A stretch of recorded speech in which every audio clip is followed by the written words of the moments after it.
Primetime continues. Now from Washington, Sam Donaldson. A mysterious ailment surfaced more than a decade ago, which some experts say has affected more than 2 million people across the country. You might assume that federal medical researchers have been actively investigating its cause and possible cure. But a new book, Osler's Web, by Hillary Johnson, charges that for too long the government dismissed the disease with devastating consequences. Good Morning America's Dr. Nancy Snyderman traveled to Ground Zero to learn more.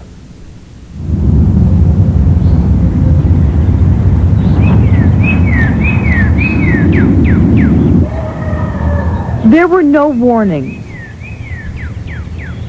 no signs in the fall of 1984 that life would be any different in Lake Tahoe than it had been in all the months and years before. For most people, nothing looked different. Nothing was different. But for some, a shadow began to fall over everything that was familiar. I was totally disoriented, stepping out my front door literally into the street and not know where I was. We had very bright individuals who had difficulty finding their way home from the grocery store, getting lost in a small town. Things were shifting.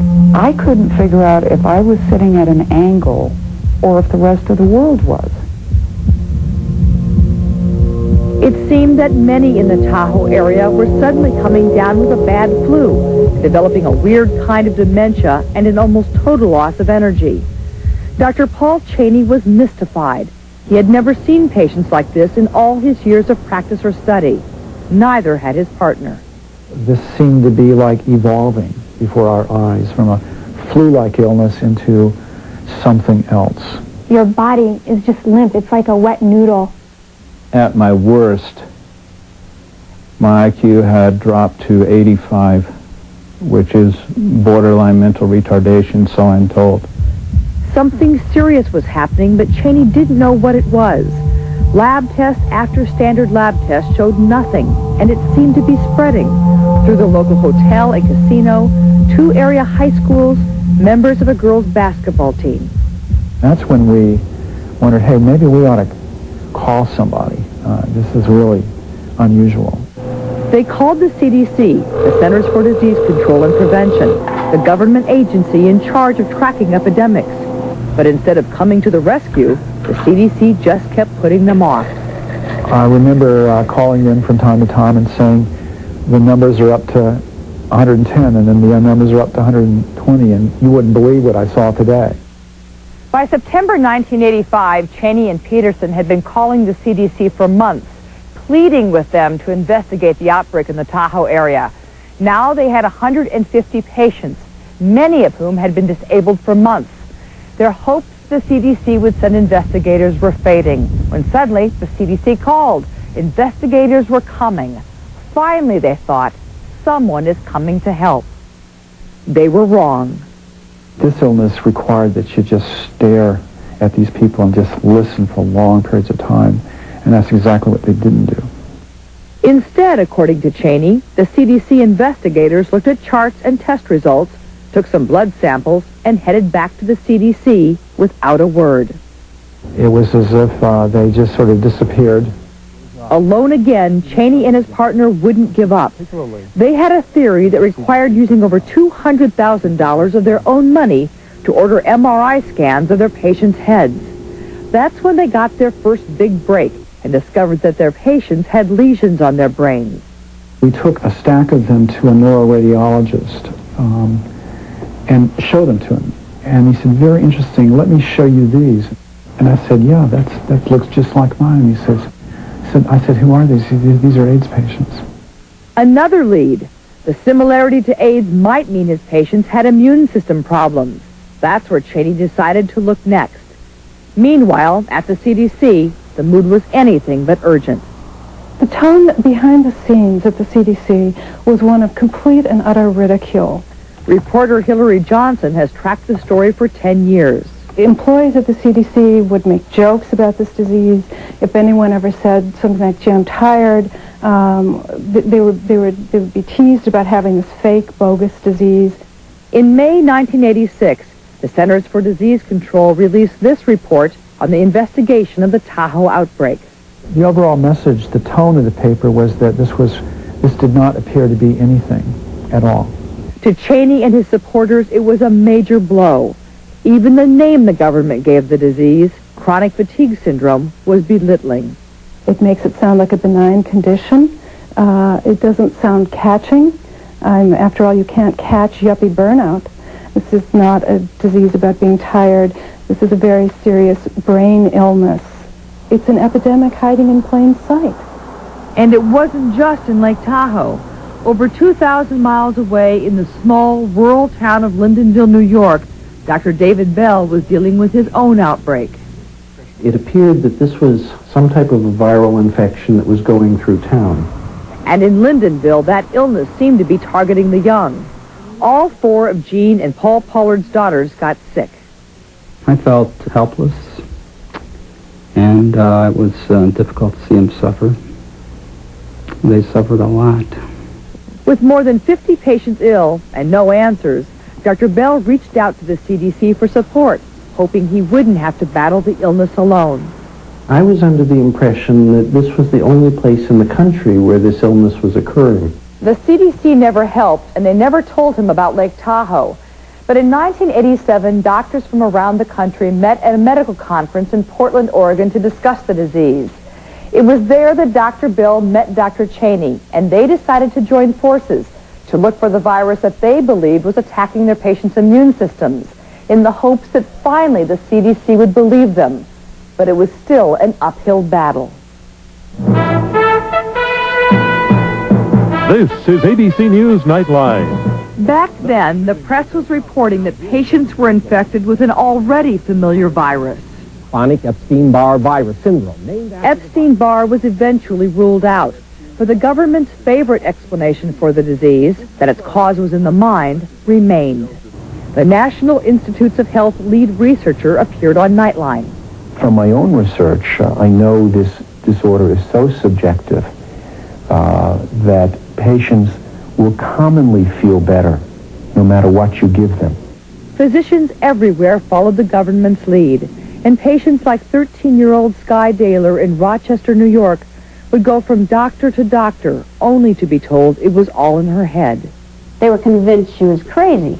They said, she just doesn't want to go to school. There's nothing wrong with this girl. The kids at school made it worse for Sky. Many teased her and refused to believe she was sick. Some even ostracized her, saying she had AIDS, refusing to sit with her in the cafeteria. Finally, her mother found David Bell.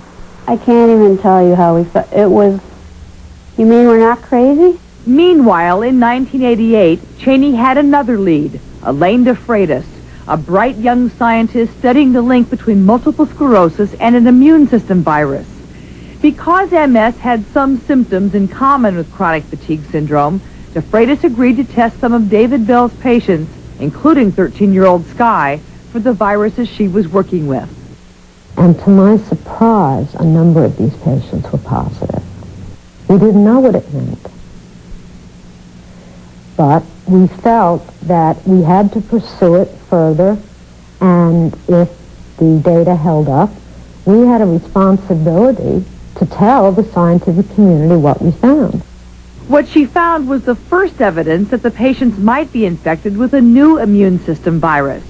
DeFreitas' findings were something to tell the world about. But on the night she, Bell, and Cheney were leaving for a meeting in Japan to announce their discovery, David Bell was paged in the airport.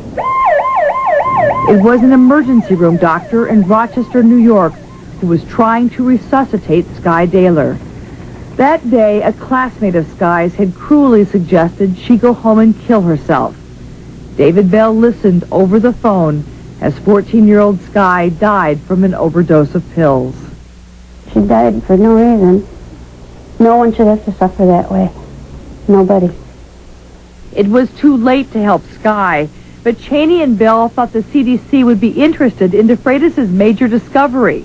Once again, they were wrong. Even though this was in every major paper, headlines all over the world, no comment from the federal government. Absolute dead silence. Eventually, the CDC wrote a paper dismissing DeFreitas' findings, but she pushed on, finally isolating a new virus, seen here for the first time which she believes may be one of the causes of chronic fatigue syndrome. It is a virus that attacks the immune system and can lay dormant for years.